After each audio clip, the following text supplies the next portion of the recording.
Welcome to Sports Beat Kansas City, the Kansas City Star's daily sports podcast. It's Tuesday, February 21st, and I'm Blair Kirchhoff.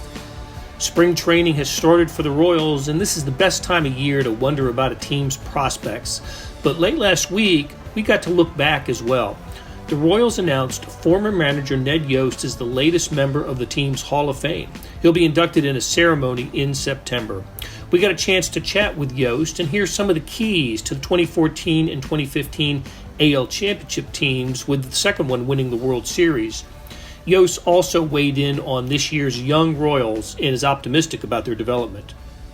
Okay, let's hear from the newest Royals Hall of Famer Ned Yost from his recent question and answer session with reporters. Congratulations to Ned, the 27th inductee of the Hall of Fame, Royals Hall of Fame. That will happen September 2nd before our game against the Red Sox. The winningest manager in Royals history, 2014 AL pennant, and of course 2015 World Series. So, Ned, congratulations. And Vahe has been logged on to this for an hour, so he's asking the first question. Go ahead, Vahe. Yeah, go ahead. Well, I've got a couple, but I'll just ask one now and circle back. It's sort of the obvious thing, Ned. How does this strike you, and what does it tell you about your time with the Royals and what you treasure about that? Well, it means a lot. You know, when this process kind of first started, I always thought, you know, because it's such a great honor, if I was truly deserving of this, because we had so many people involved in our success. And it started with player development, started with scouting, Lonnie Goldberg and his group, and then all the player development people, our front office and the baseball ops. It was a great scenario, not even including our major league coaches and all the great work that they did. You know, it was a very combined effort, and it was kind of a little strange because of the combined effort.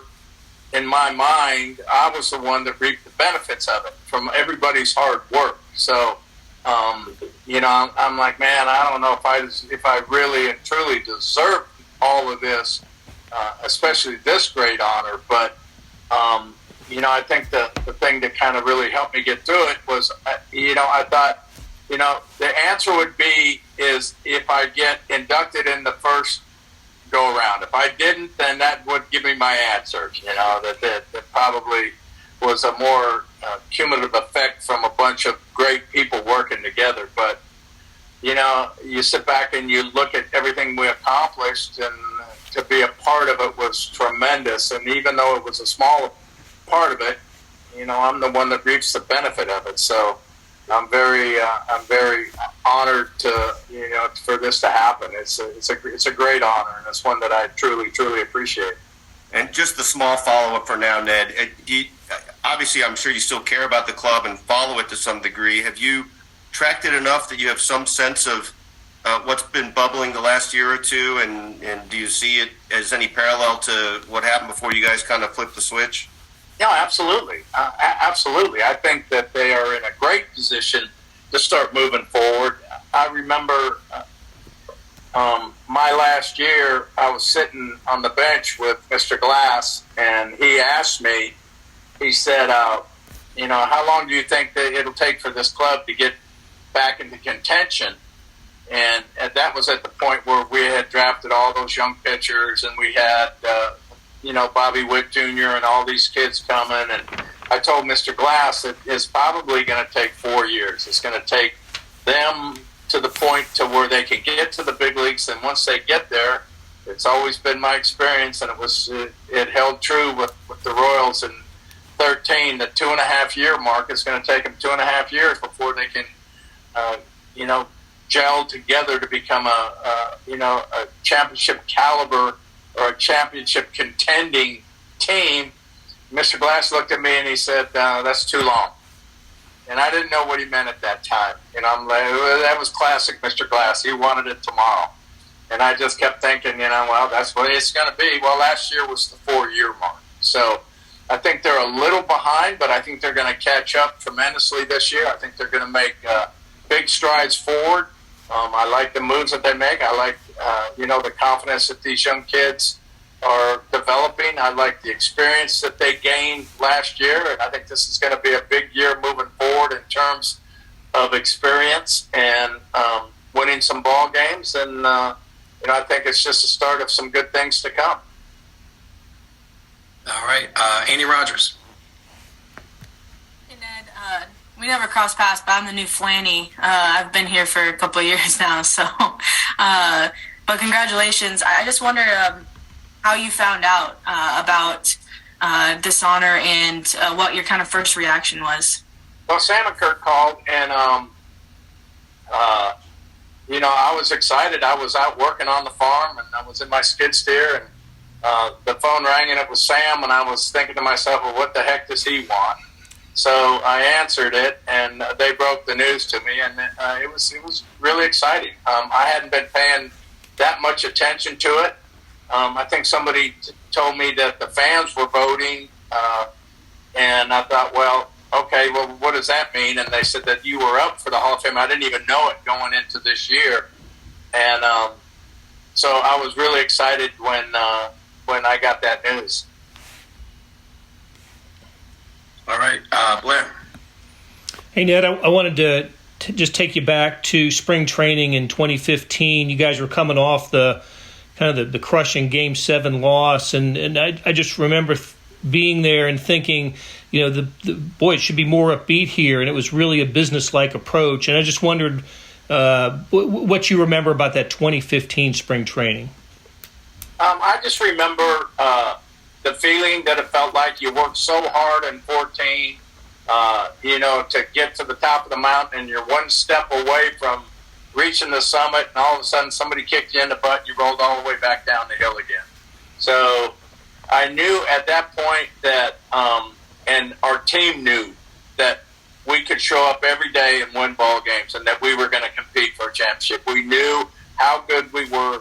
We knew what it took to win as a group. They had full belief in their abilities, and not just belief, they knew it in their heart as well as in their head, that they could accomplish something great. So, that year was a lot of fun.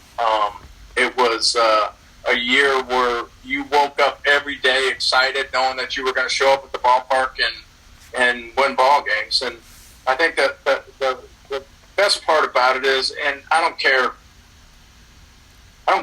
who you are, and sports fans, baseball fans particularly, they just want you to win. And that's it. They want you to win. Well, the problem that you run into, and that we ran into kind of in 10 and 11 and started to come out of it in 12 and 17 and 18 and 19, is you're not going to win without talent. I mean, that's just the way that it is. You can fight, put up a good fight, and you can say the right things, but unless you have talent, you're not going to be able to compete. And in 10 and 11, we were developing that talent at the minor league level. We had all those kids, Haas and Moose and Salvi and Herrera and all those kids coming up through the minor leagues, so we were just waiting for them to get there.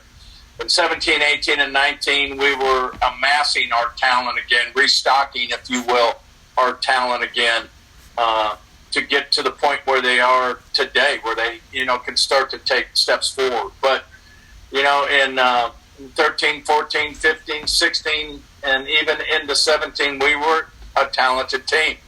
And it showed. I mean, we were 52 games over 500 during that period, won 2 American League championships and a World Championship. So it was an exciting time. It was a time that we knew we were good. We knew we had talent. We knew we could compete, and that makes it fun. That makes it fun. You wake up every day excited and raring to come to the ballpark and put on a show for your fans.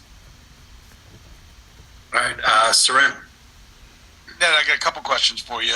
First of all, you look back on it, and you got any, you say, I made a mistake here or there, right? Like, obviously it all added up to a very successful run, but is there anything that you look back on now that maybe we didn't get to hear about at the time because you had to protect a player or what have you, but you say, well, we probably made a mistake here, or I made a mistake there? Not really, Seren. I do have one regret, and my regret really, if I sit back, and I've thought about this a lot, My regret was 2016. We couldn't have done a better job of finding a way to get into the playoffs in 16. You know, we had won in 15. It was such a high. The hardest thing to do, and I think you look back on, is to go back to back. I mean, our teams, World Series teams, it's been a long time since that's happened, and I don't know if it was a bit of complacency or satisfaction that we had accomplished something special. But you know, if I could go back and do that again, I would push a lot harder. I think in 16 we, you know, to see if we couldn't duplicate it. But besides that's my one big regret throughout my whole managerial career, was that you know, we couldn't bring our fans another opportunity to experience another championship, or at least a playoff run in 16. John McKay was an accomplished NFL coach. You know, had a 5-year plan in Tampa, and he turned the Bucs, took them from an expansion franchise to being a playoff team. And the time everybody talked about that. After his career was over, he said, "Well, I'll tell you how big a genius I was. I had a 5-year plan because I had a 5-year contract." And that, you know, whether that was just comedy or reality. You sat many times and answered questions from us about why did you pinch hit for Alcides Escobar? Why did, you know, how about this guy? And you would sit there, you know, always very happy and thrilled to answer the question, as I recall. And you would say, because when we get to be a great team, this guy's going to perform. These guys are going to be the guys we're going to have to get to. How much of that is, you know, you just have to will it to happen? You have to say it, whether you believe it or not. You know, the John McKay thing, 5-year contract is a 5-year plan because a 5-year contract. Like, you don't have any other choice. It's got to be these guys. And how much was on each one of those guys you actually saw it? Saran, that's a great question, because, you know, I saw these kids in 2010, and for better or for worse, you know, I feel like I've always been a pretty good judge of talent. And I could tell that these young kids had a chance to be special. So you amass these kids in a group, you bring them to the big leagues. And for me, my mindset was, because I understood what kind of baseball town Kansas City was. And I loved the fan base early on when I was a player. I loved coming to Kansas City. I loved the excitement in the stands. And, of course, that was the heyday back in the, you know, the early 80s when the Royals were doing really, really well. And you could just tell that it was a phenomenal baseball town. And for me, going back again, we were talking about that talent. You know, you want us to win even though we don't have talent. That's impossible. You got to have talent to win ball games, to compete for a championship. And for me, I knew that group was coming. I knew that once they got there, it would take about 2.5 years, because it had been my experience with the Atlanta Braves that when that group of kids got together, it took them about 2.5 years before they took off. And then they went on a 14-year run where they won the division championship, and they did a great job of drafting and replacing guys when they needed to keep their payroll under control. Being a small market team, I knew that we weren't going to make great additions through the free agent market or through big blockbuster trades. We did to get us over the hump in 15. But for me, it didn't make any sense, and I wasn't interested in playing 500 baseball year in and year out. I wanted to win a championship. That was my focus. So every day we did the best we could to try to develop these kids at the big league level to become champions. I knew that they had to get through situations and understand situations. They needed that experience so that by the time we were capable of winning a division or capable of making it to the playoffs, those guys would have that experience. So I tried to explain that early on to you guys, and the reason I wasn't always so happy to answer questions, because you guys never got it. You guys never understood what I was trying to accomplish. And y'all looked at me like I was stupid, but, you know, the thing about it was players didn't believe it either. I mean, Zach Greinke, I had to try to talk Zach into this. This is where we're going, Zach. This is where we're headed. And Zach said, I don't believe it. I've heard it too many times. So I understood it. the Royals fans had heard it so many times, and then it just never came to fruition. It never worked out. But I had in my mind a group of guys that I thought that could be very, very competitive and could take us to the playoffs and eventually have a chance to win a championship. So my whole focus was to do whatever it took. And if it meant losing a game today because I didn't pinch hit for this kid right now, which would have meant we would have made 79 wins or 80 wins on the year, I could care less about that. And that drove fans crazy. It drove you crazy. It drove Sam crazy. But for me, my mindset was I wanted to win a championship, and I was going to do everything that I could, take the heat for it, to give these guys the experience that they needed so when we got to that point, they could take off. And for me, luckily, the plan worked perfectly. You look at what Esky did when it came time. You look at what all these kids did when it came time. They were ready to win, and it worked out for us because it's tough, man. When you got a group of young guys, you get them to the big leagues, you're on the clock. You got 6 years to make it happen.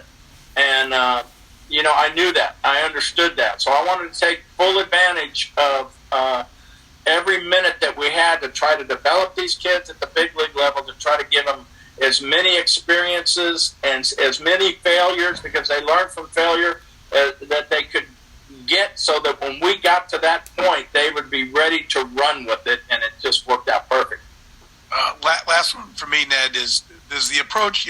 Dayton always had very much a belief in caring more about the players than any other organization, right? He's been very upfront about that. And they backed it up. The organization's backed it up by paying minor leaguers during the pandemic. It's something that they followed. Is that something that is still a path to victory, or has the modern game, with the amount of revenue that's there, the analytics, all the video, all the technical side of things, is that not really something that can be followed? Do you have to be more cold and constantly turning over the roster to create a championship caliber club in a small market? I think, Saran, that's another good question. I think that for me, I think chemistry is so important.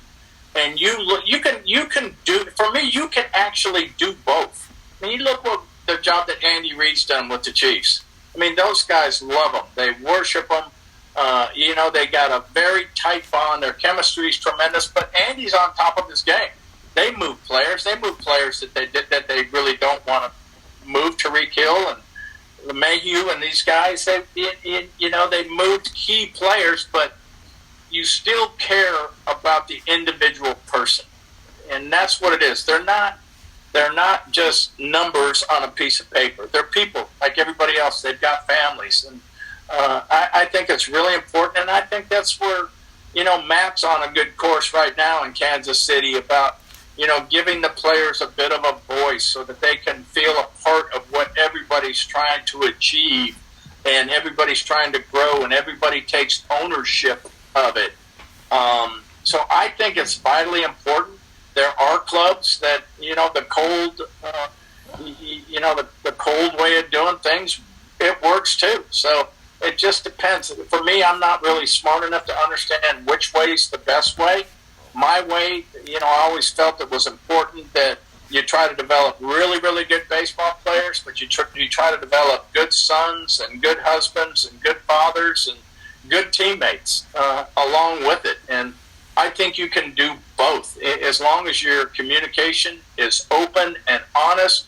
They understand where you're coming from. They understand that you've got their best interest at heart. And sometimes your best interest isn't the best interest of the organization, and you got to move on. And we're all upfront with that too. But I think it's important that you build a real strong relationship, and it's a trusting relationship. It's a relationship out of respect with the players. I think that's important. Hey, this is Blair. There are several ways to access the Star Sports section. Let me tell you about a couple of them. There is Sports Pass. For $12.99 a month, you get unlimited digital access to all of the Star Sports content, including beat writing, columns, features, pretty much everything we write. The deal renews monthly until you tell us to cancel. For $159.99 a year, you get everything the Star has to offer digitally, including sports and the e-edition. Go to kansascity.com and drop down to the bottom of the page where it says Start a Subscription for more information. Your support has never been more important. As always, thanks for reading and listening. All right, Todd Lebo. Hey, Skip, congratulations. Just a kind of a general question about what's kind of going on with Major League Baseball. They got some of these new rules, the shift stuff, the larger bases. What do you think about kind of where baseball's headed with some of these changes and if they're going to work or not? Well, I do. I don't really mind them. I really like the shift rule. I thought that for me, even though everybody got a lot smarter, what it did was it really took away from the offense in the game, which when you start taking away the offense, you start taking away the strategy of the game.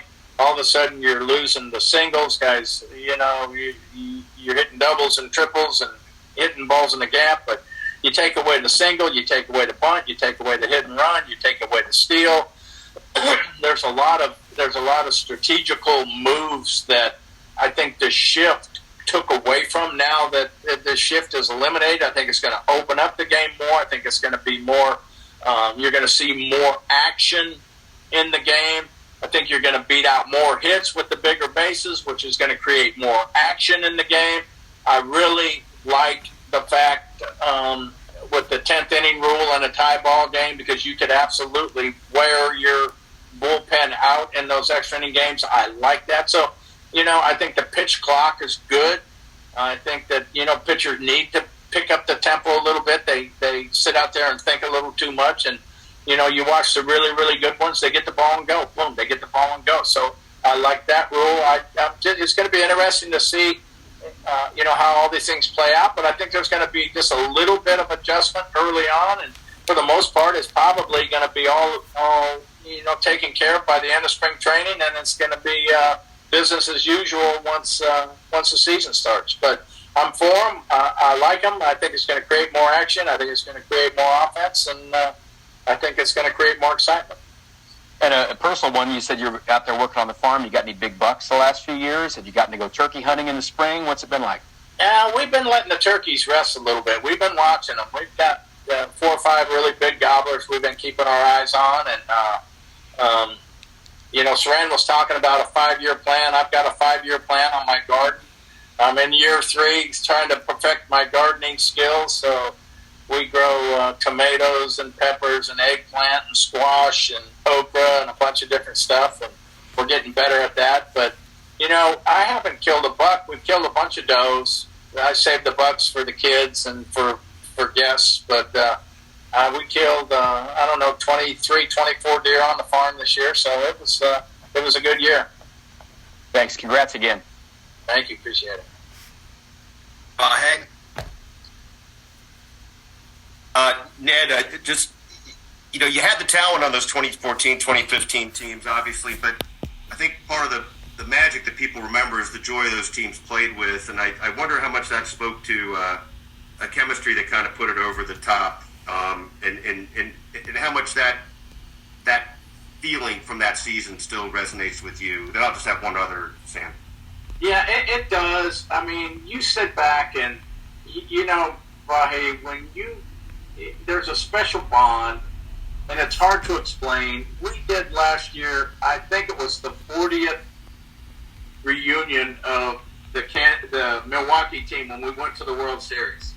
And we had a big deal in Milwaukee, and all the players got together, and it was really a neat little reunion with that group. And when you accomplish something special with a group of guys, that's something that kind of lives forever. And I'll never forget, and it really sunk home for me when Donna Ventura passed away, because I had just come back from an autograph session in Milwaukee with a bunch of those guys. We were there for the weekend, and we just had a tremendous time. And I just kept remembering the chemistry that we had as a group on that 82 team, how everybody was so close, and everybody really, like, we'd go out to dinner, there'd be 18, 19 guys that would go to dinner together, and it was just a special bond. and it was a special bond with a group of guys that accomplished something special. Now, other teams, when we did do it, there's nothing there. But when you accomplish something special with a group of guys like that, it stays with you forever. So when I got home that Sunday, Dayton called me and told me that Ventura passed away.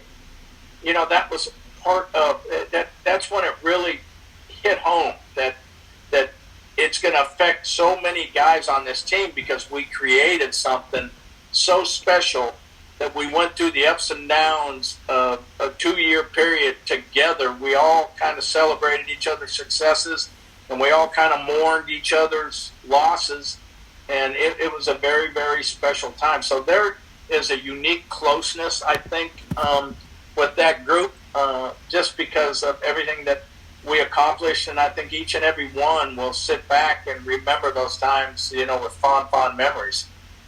And the other thing, Ned, you mentioned this, but I was thinking about it before. With that, you had a little bit of a relationship with Andy Reid when you were here. Is it such that you've kept in touch with him through the years and after the Super Bowl and stuff? Yeah, I text him, here and there. But again, I just don't. I don't want to get. I know he's busy. I don't want to bother him, but. I watch everything that he does. I'm a huge admirer of Andy's. I've got tremendous respect, and I was just so happy with this last championship to see him accomplish that. But I think the world of him for sure. All right, Sam McDowell. Hey, what's up, Ned? Hey. When you mentioned something earlier about you wish you would have pushed a little bit harder in 2016, obviously it's not just singular to baseball that teams have a hard time repeating as the World Series champion. So as somebody who's had time to reflect on what it takes to maybe get teams back in that mindset, obviously one of the reasons I'm asking this is the Chiefs are going to be in this position, right? So what is something you wish, what does push harder mean in that situation? In that situation, I've kind of done a little, reflecting on it, and you go back and you look at coaches that have won kind of multiple championships and how they went about it, Nick Saban and Bill Belichick. And I think the thing that struck out to me was when we went to spring training in 16, it was a really, really strong sense of, being satisfied that we had done what we had set out to do. We had won a world championship for our fans, and I never understood what a world championship meant to a city until we did that. So the feeling of accomplishment was great. But the one thing that they did was, even though it was such a great accomplishment, at the beginning of each season, they would not allow, and Kirby Smart did that this year too, they would not allow their players to mention the year before.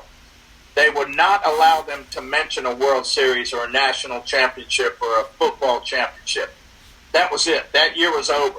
This is a brand new year, and we've got business to attend to this year. And I wish I'd have been a little more in tune with that, instead of, feeling the joy of that championship all through spring training, and even going in, to the season when we got our rings and stuff like that. I wish I would have been a little more in tune with trying to get them to understand, hey, what we accomplished last year was great. It was wonderful. It's outstanding. But that was last year. Now, that's got to be blocked out of our mind, and we've got to move forward with this year. And we have the opportunity, because basically we've got a team with tremendous talent. We have the opportunity to create something special this year. So forget about last year. Let's come back with the same intensity. Let's come back with the same mindset, with the same goals, and move forward to accomplish it again. And, that's what I mean by pushing a little bit harder in that situation. I also wanted to ask just when you reflect on what worked, just over those, obviously the Royals have a similarly young roster, and I realize every person's different, probably needs to be managed a little bit different, but when you get in the Hall of Fame, it probably prompts you to reflect on what did work. What do you think, as far as your style, really resonated with that group? Patience, more than anything else. I gave them the opportunity to grow. I gave them the opportunity to become successful. You look at Mike Moustakas, hitting 160. And, even in Moose's mind at that time, he was wondering how much longer is he going to play me? Because I'm horrible. Look, I'm going to play you every day until you can't handle it mentally.